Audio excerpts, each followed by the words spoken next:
2026 సంవత్సరంలో వరలక్ష్మి వ్రతాన్ని ఎప్పుడు జరుపుకోవాలి అనే ధర్మ సందేహం చాలామందిలో కలుగుతోంది.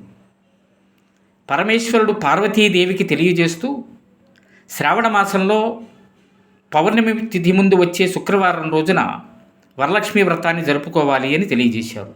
అలాగే లక్ష్మీదేవి కూడా చారుమతీదేవికి కలలో కనిపించి పౌర్ణమి తిథి ముందు వచ్చే శుక్రవారం రోజున నన్ను అర్చించి సకల అభీష్టాలను పొందమని తెలియజేశారు. ఆ కారణాల చేత ఈ సంవత్సరం ఆగస్టు 21వ తేదీ 2వ శుక్రవారం రోజున మనం వరలక్ష్మి వ్రతాన్ని జరుపుకోవలసి ఉంటుంది. ఏ కారణాల చేతైనా అవాంతరాలు ఏర్పడినట్లయితే అలాంటి వాళ్ళు 3వ శుక్రవారము లేదా 4వ శుక్రవారం కూడా జరుపుకోవచ్చు. అంతేగాని వరలక్ష్మి వ్రతాన్ని మానకూడదు. ఎంతటి ఆర్భాటంతో చేశామనే దానికంటే కూడా ఎంతటి భక్తి శ్రద్ధలతో చేశామనేది ముఖ్యం.